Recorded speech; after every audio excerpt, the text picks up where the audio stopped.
Betapa indah hidup yang dipersembahkan bagi misi Allah. Saudara-saudari yang saya kasihi dalam Tuhan, kita memperingati hari kelima kematian Pater Georg Kirchberger atau hari ketiga pemakamannya. Bacaan dari surat Ibrani tadi meminta kita ingatlah akan pemimpin-pemimpin yang telah mewartakan firman Allah kepadamu. Contohilah iman mereka. Kita ingat Pater Georg sebagai pemimpin. Tapi pertama-tama kita ingat dia sebagai pribadi. Semua kita yang hadir mengenal dia dengan cara berbeda-beda dan juga lama berbeda-beda. Saya mengenal Pater Georg sejak 1977 sebagai frater novis. Dia sebagai imam muda, dosen muda, yang sore-sore datang praktekkan bantu kami untuk omong bahasa Jerman di Novisia, dekat bak air untuk tidak mengganggu teman-teman Ustaz siang. Dan sejak kuliah kami mengikuti kuliahnya dengan penuh perhatian. Karena dia adalah dosen muda dengan pikiran-pikiran yang segar, yang begitu terbuka terhadap pendapat apapun dan menanggapinya dengan penuh kerendahan hati yang membuka wawasan kita. Teologi yang saya ingat itu teologi dari Pater Kirchberger. Teologi lain, teologi dogmatik, sangat fundamental, sangat klasik. Tapi dia lain. Teologi yang sudah diterapkan pada konteks yang baru. Karena dia dididik sebagai frater persis sesudah Vatikan kedua baru berakhir. Sehingga pikiran-pikiran keterbukaan gereja pada dunia itu masuk. Dan mereka berdiskusi banyak dengan teman-temannya. Dan apa yang dia alami di San Gabriel sebagai frater, dia bawa ke sini. Terbuka. Kami berdiskusi bukan hanya di ruang kuliah, tapi juga sesudah kuliah. Dan itu sangat menarik untuk kami. Tapi yang ingin saya tekankan pertama-tama dia sebagai pribadi. Sebagai seorang saudara yang kami kagumi, orang kulit putih Eropa, tetapi bergaul dengan frater yang baru datang, novis. Yang frater-frater yang sudah teologan waktu itu, hai kamu masih novis kamu. Jadi anggap mereka besar, sudah teologan. Hai novis, kamu yang cuci piring. Kami dulu dia cuci piring itu, frater-frater filosof dan teologan kan. Tapi ya kami jalankan dengan senang hati bagian dari tugas pendidikan. Dan teologan begitu, hai kamu novis. Tapi Georg Kirchberger dosen, tapi tidak menganggap kami begitu. Ini pribadi yang membuat kami rasa dekat. Sehingga banyak yang memilih dia menjadi bapak rohani kan.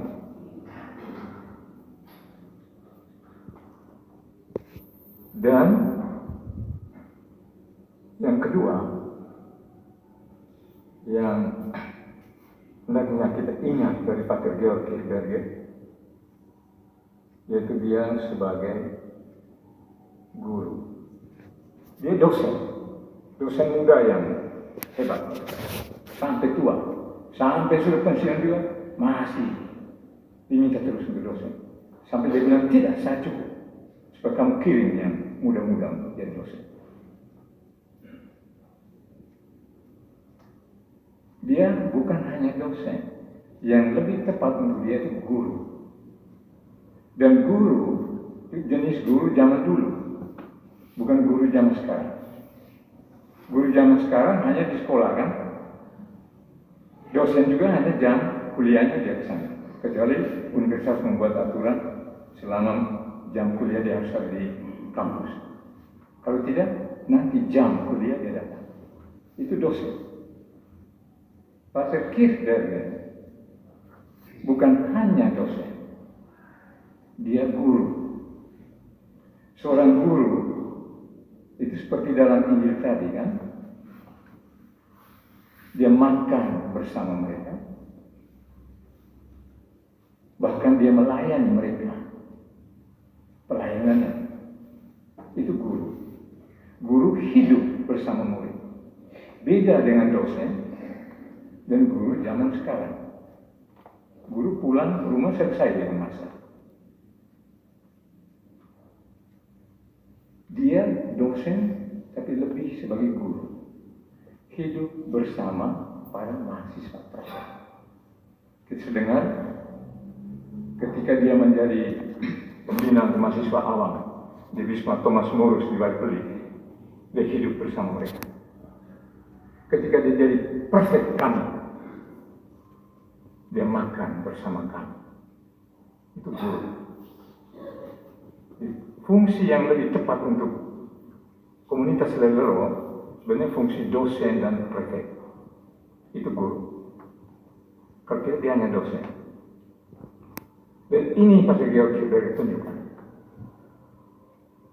Ketika gempa 1992, kami pindah ke Nita Pleak. Kami paling beruntung karena kami di gedung yang sudah bagus, sementara yang lain di barat. Bersama Pastor Kierkegaard, Pastor Alphonse Sayo, dan saya. Sejak itu sampai tahun-tahun terakhir baru dia pindah ke sini kan.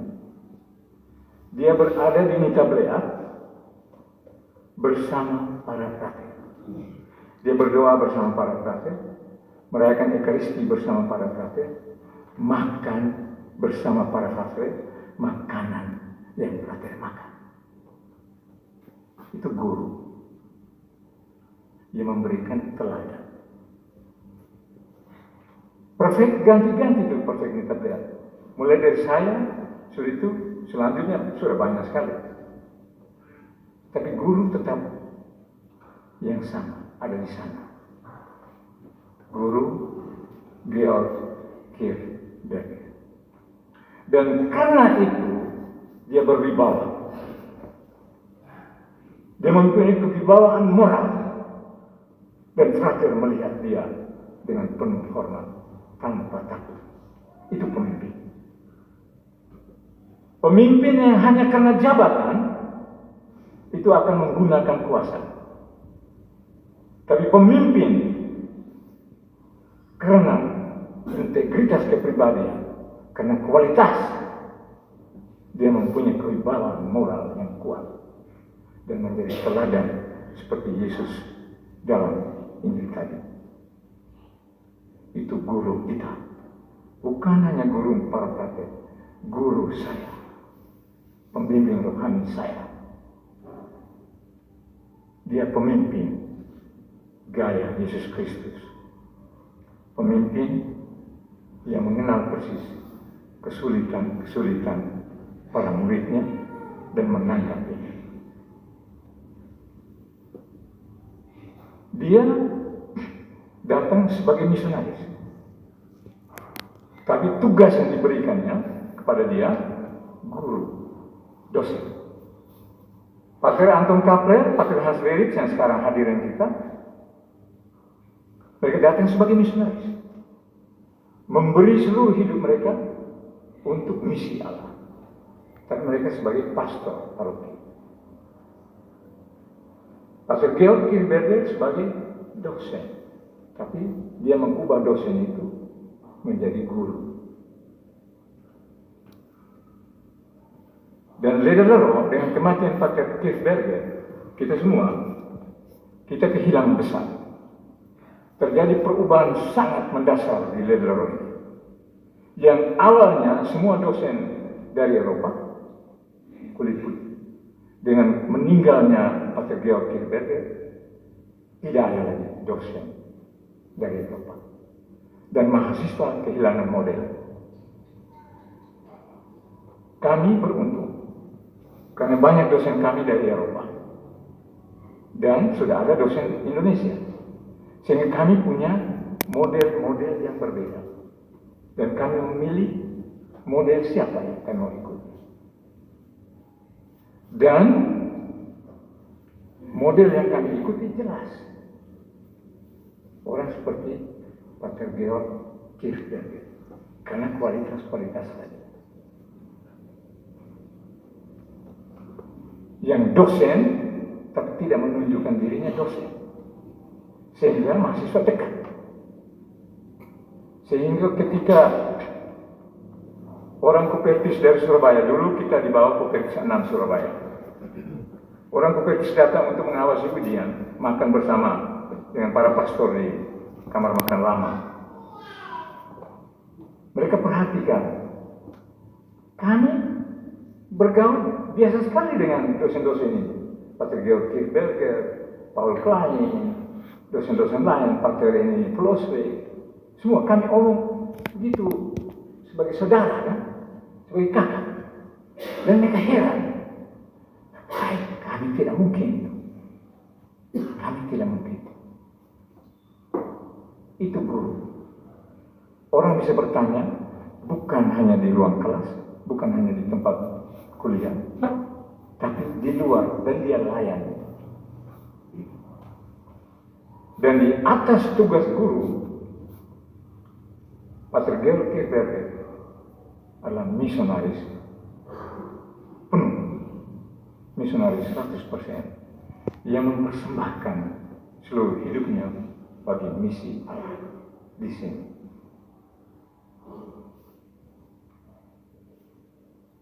Persembahan itu saya hanya sebut 2, khotbah yang jangan terlalu panjang.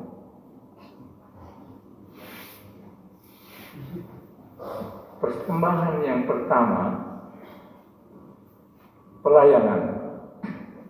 Pelayanan sepanjang waktu, sepanjang hari.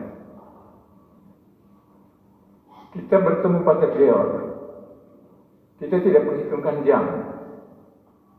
Dia jam istirahat, tidak. Jam berapa saja kita ketuk pintunya dan dia ada di dalam, pasti dia jawab dan layan. Termasuk jam istirahat sesudah makan siang. Itu melayani seperti Yesus. Segala waktu. Sampai makan pun tidak sempat. Itu pada Kirchberger. Istirahatnya pendek saja. Jam 2 dia sudah kerja lagi, kan? Dia hanya tidur seperti ayam di kursi. Dia tidak tidur siang di tempat tidur, karena itu bahaya, bisa lama sekali. Sehingga waktu terbuang banyak. Nanti malam baru mesej. Ini guru yang beri teladan. Siang untuk kerja. Siang Tuhan ciptakan matahari terang dan kita sel-sel semua hidup supaya kita kerja. Malam gelap supaya kita istirahat. Ini guru tunjukkan. Guru sepanjang hari dia kerja betul, istirahat pendek sampai dia segar lagi, lalu mulai lagi. Dari jam 2 kan dia minum. Malam jam 9 dia pergi tidur. Tapi pagi sekali dia sudah bangun dan kerja. Dan pagi itu waktu terbaik. Ketika otak kita segar, inspirasi, penulisan macam-macam itu yang muncul waktu pagi. Dan ini teladan dari 2 dosen Eropa terakhir di Lederer, Pastor John Ryan dan Pastor Georg Kirchberger. Jangan ubah. Jangan ubah. jam-jam ini. Tuhan Allah sudah ciptakan itu. Kalau kita ubah, kita lawan sama Allah. Kita mati cepat. Ya. Itu yang pertama, memberi diri melalui kesediaan kapan saja orang datang perlu dia layani, dia terima, termasuk jam istirahat. Yang kedua, memberi diri dalam arti apa?